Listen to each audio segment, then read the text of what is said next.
In today's video, we're going to go over some steps that you can use whenever there's conflict in your household with siblings, and they really can be used with any relationship. There are some specific steps that I'm going to share, and then I'll go over the parent role as to how you can teach the kids this and then work your way out of the conversation so that the kids are handling their own conflicts on their own. And you can equip them with this life skill of conflict resolution and repairing relationships. Hope you enjoy the video. Hey everybody, welcome back. This is Tori from Praying Hands and Walking Feet, the channel where we're finding our way without a compass or a map. Today's topic is sibling rivalries, conflict management, squabbles, whatever you want to call them. Those fights that break out, the conflict that arises just as part of being in a family. We have 3 kids, and so there typically is some kind of conflict, something that needs to be resolved, some disagreement, some dispute. And so we have to have those skills of how to remediate that, how to help our kids learn how to get along and how to fix problems and how to solve problems. So where I went to high school, we actually had conflict mediators, and their job, they were trained to help people talk through their issues, see each other's side of the story, and come to a resolution. And so when our kids started to have those issues and those fights became more and more regular, we realized, oh, we kind of have to teach our kids how to overcome these fights and these squabbles and these conflicts. We have to teach them how to remediate them. This isn't something that you're just born knowing how to do. It's a skill that needs to be learned. And so we started taking an active role in teaching our kids how to overcome their problems. Because the easy way out would have been to just send everybody to their rooms and make everybody take a time out and a breather. And then when they're all calm, they can come back out. And yes, there's a time and a place for taking a break and regaining composure and all of that. But if we don't ever come back to what the problem was and fix it or remediate it or come to a resolution or an agreement, then guess what? That problem's going to come back again and again and again because all we did was separate them for a little bit of time. And then when they're back together and the problem arises, it still hasn't been fixed, so therefore it's still a problem. Or I've seen some other options where you make them stay so close together that they have to figure it out. I don't know if you've seen the big like 4X t-shirts, and you put one sibling on one side and one sibling on the other side, and they have to work together and figure it out. While that's great for teamwork, I'm not certain that that actually solved the problem or fixed the conflict. And they don't ever know how to come to a resolution. And in life, there are going to be so many obstacles and so many conflicts that they're just going to come up against with being around other human beings, that teaching our kids how to resolve conflict is a lifelong skill that they'll use in business, they'll use in family, they'll use in friendships and other relationships all throughout their life. And so our family within our household is where they get to learn all of that, where they get to practice all of that. And so we started where if they were having a conflict, any sibling, whoever was having a conflict, we would just say, okay, stop. Everybody come to the stairs. That's why I'm sitting on the stairs. Why we picked the stairs, I don't know, other than it's a confined area and our stairs are very small. They're not a full flight of stairs, so there's usually not things on the stairs. And it was a central place that's not ever going to change. They just come to the stairs, and we would have them, if they needed to take a break, they could take a break. They could sit on different steps. That was fine while they took a break and calm themselves down. There's something to be said for pausing for 17 seconds. So I would teach them how to count to 17 and how to take those big, deep stomach breaths, tummy breaths, so that they could get all of that oxygen, so that they could calm themselves down a little bit, so then they were ready to talk. And then we would have them face each other. We'd have them move to the same eye level and face each other. Now, there is something to be said about being on eye level, seeing eye to eye, rather than one kid being above and one kid being below, because then you feel intimidated by whoever it just happens to be sitting higher. So we would have them move to the same level and look at each other, make eye contact. Now, Our kids are neurotypical. They don't have any other underlying issues that would prevent them from making eye contact. So this is a skill we wanted them to learn.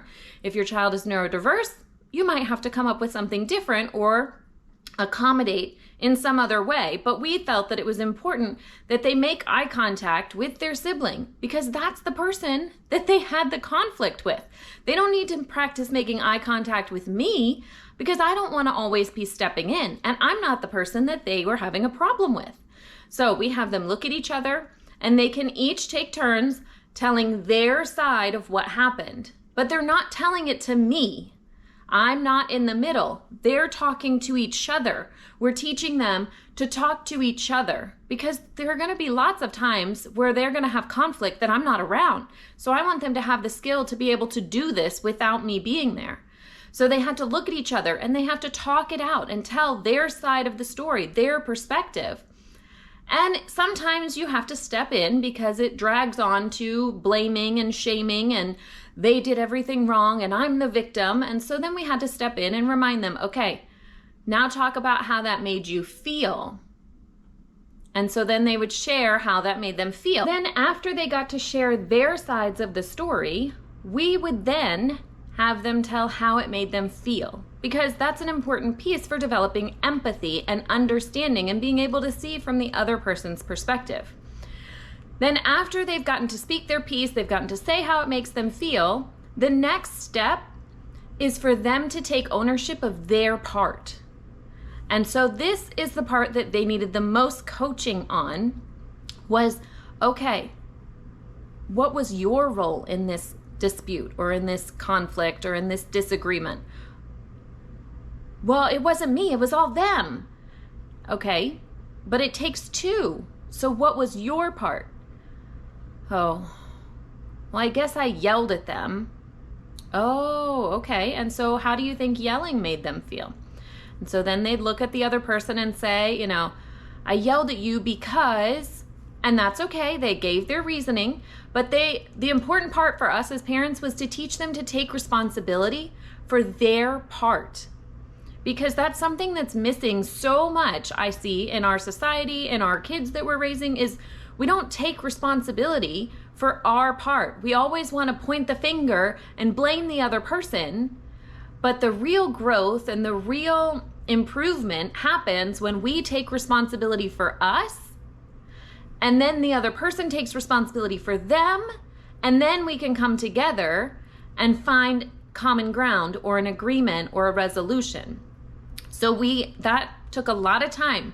Now I'll tell you, this isn't for the faint of heart. This process takes time. It takes energy because trust me, in those moments, you really do just want to send everybody to their room, close the doors, turn the music up loud, and pretend that that whole thing didn't happen. But then you're going to have to keep doing that over and over and over again, where, as we found by having the kids come to the steps and go through those steps of taking a breath, being in a good mental space, calming yourself down for a minute, and then number 2, talking out your side of the story. Number 3, how did that make you feel so that the other person can develop empathy and so that you can develop empathy and see from the other person's perspective. Number 4, take ownership for your part in this. And then number 5 is we had to have them start brainstorming, okay, how do we fix this? Because something we wanted our kids to know is that the relationship is more important than anything else. The relationship between the 2 siblings is more important than that Lego set that was broken. The relationship was more important than the painting that got ruined. We wanted them to repair the relationship.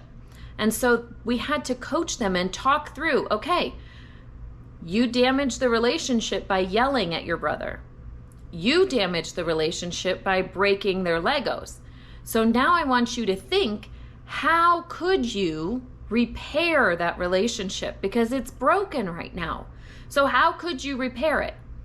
Now, I know as parents, we instantly want to go, okay, you need to apologize, you need to pay for a new one, you need to fix it, you need to whatever.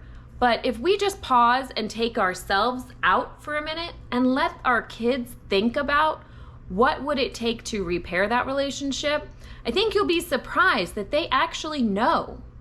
They actually know what would make their sibling feel better. They actually know how to make this situation better. They know that what they did was wrong, and they do know how to fix it. We just as parents have to be quiet long enough to give them the opportunity to realize that they know and to speak that out. And so then they would come up with, okay, I was wrong for breaking your Legos.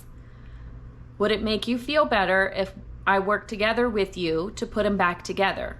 Or would you like me to leave you alone so that you could put it together in peace? Amazing. When they get to that point where they can recognize, oh, I know I want to help put it back together because I want to fix it, but they might not want my help. They might just want me to leave them alone so that they can do it their way. Oh my goodness, I'm telling you, it's an amazing thing when that happens. But we have to give our kids space and time to come to those conclusions, to come to those resolutions. And then after they've decided on what their resolutions are, what is going to repair the relationship on both sides, because in conflict, typically, there's conflict on both sides. Each side has to take responsibility for their part, and each side has to do some repairing.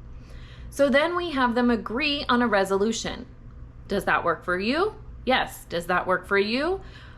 Yes. I hope they don't do it again because it really made me angry, but that's fine for right now.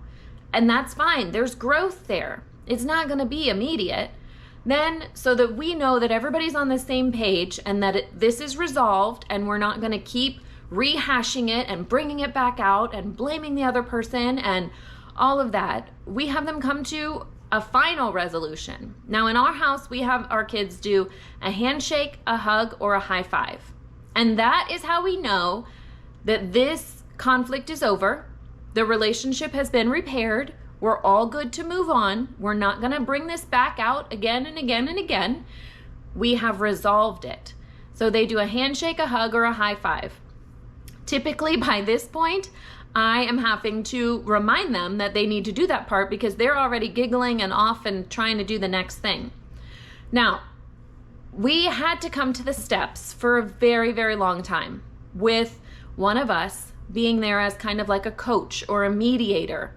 But now I'm telling you, all the hard work that we put in for those years to teach the kids how to come and sit and go through each of those steps, it's paying off now. Because now we hear them start to have a fight and I'm like, oh, sounds like there's a problem. We need to pause and we need to take a breath. And sometimes I'll have them come to the stairs. Now I don't necessarily need them on the stairs because they don't need to be contained to not run away anymore. They know the routine. So I'll have them come to the rug or come to the kitchen floor or somewhere nearby where I can hear the process, but I'm not right involved and overseeing it. And I'll say, okay, it sounds like you guys need to talk this out and we need to repair the relationship because there's something happening here. And guys, it's amazing. My kids will sit down looking at each other, eye to eye, and they will go through all of these steps on their own without me there. I can still keep making dinner. I can still keep helping another one with something that we were doing. It doesn't matter. I just need to overhear because sometimes they still do, because we're all human, go into the blaming of, well, you did this and you did this. And sometimes they still do bring up the past. And so I just have to give those one-word answer, those one-word key things to remind them, wait a minute, we're staying focused. We're repairing this relationship. We are taking responsibility for our actions. We are listening to understand. Those little key phrases are all I need to say now whenever I do need to say something, because honestly, most of the time now, they go through the whole process without me. All the way through to the resolution and the handshake, hug, or high five. And then they move on. And they have literally moved on. So I would love to know, what do you do for sibling rivalry? What do you do when conflict arises? How do you help build those relationships? And when they're broken, how do you help repair them? Let me know down in the comments, what do you do in your house? Or does this sound like something you want to implement? And if you like all these tips and tricks and ideas that we have here on Praying Hands and Walking Feet, make sure you hit the subscribe button below. We have more coming your way. And if you'd like a little cheat sheet on these steps for repairing the relationship, also leave a comment below and I'll get one of those going for you. I think it might be helpful. Thanks for visiting.